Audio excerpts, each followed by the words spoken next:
Hey everyone, welcome back to the Therapy Minute. I'm Shira Davis, licensed clinical social worker.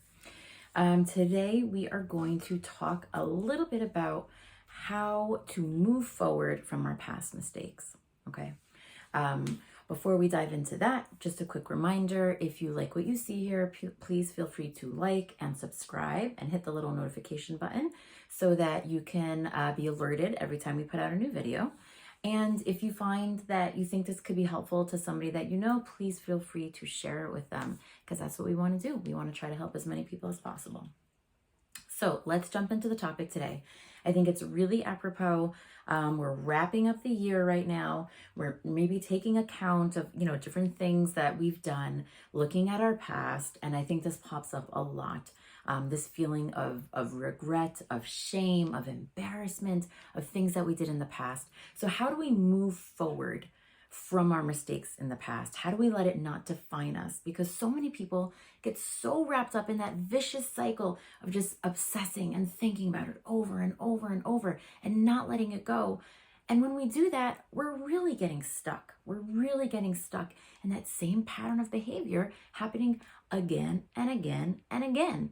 We're embarrassed of it. We're ashamed of it, but we're staying in it. We're not actually doing anything to change. And that behavior is going to happen again and again and again.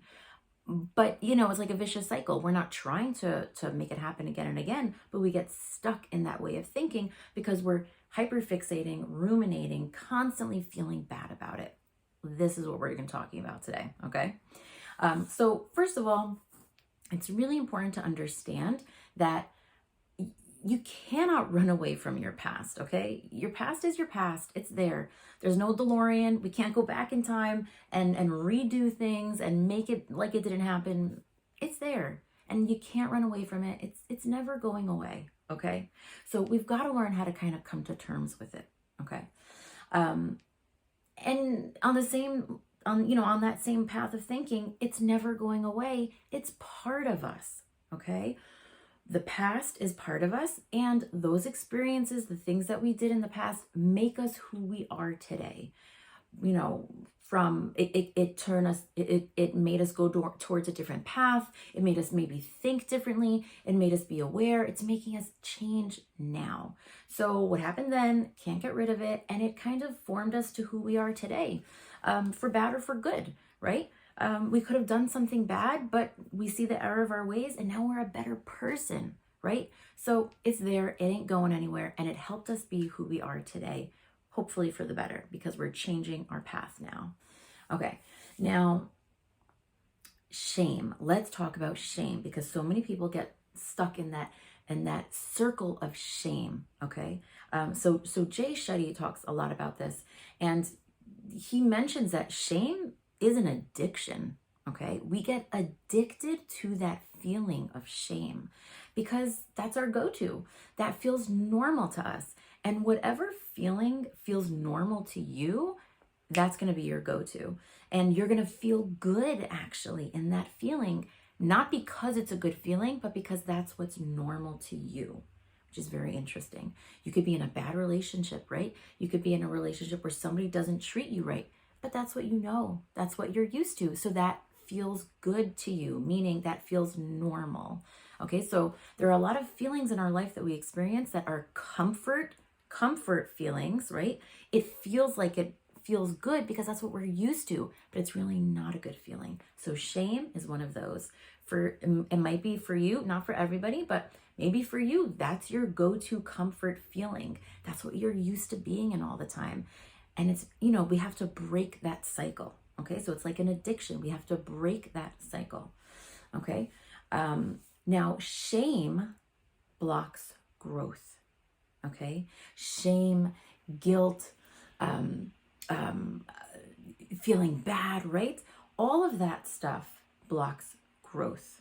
Okay. Judgment, right? Guilt.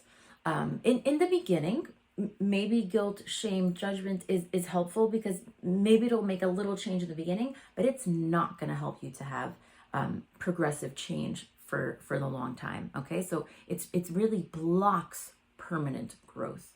Okay, what we really need is we need accountability. That's the key. That's the emotion that we need to focus on, okay? We need accountability. I need to admit what I did wrong, right? I need to own up to it. I need to be accountable for it. But then I need to actually change my behavior, not get sucked into the, oh my God, I did this and over and over and over and over, hyperfixate. That's not helping us change. We got to be accountable. We got to figure out what to do differently for the future. And we got to let it go and move on. Okay.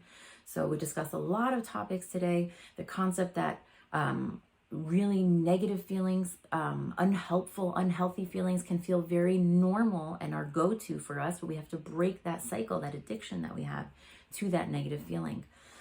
Guilt, shame, judgment might make a little change in the beginning, but it's not going to help you to make long-lasting change throughout your life.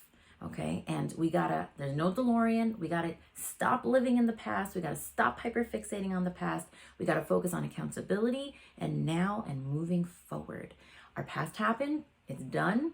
It brought us to where we are today. What can we do differently to move forward? Stop looking in the past, focus on the future. All right, guys, if you found this helpful, again, please feel free to share it with somebody else. And don't forget to subscribe so that you can be notified when all of our new videos come out. Wishing you well. Take care. Bye.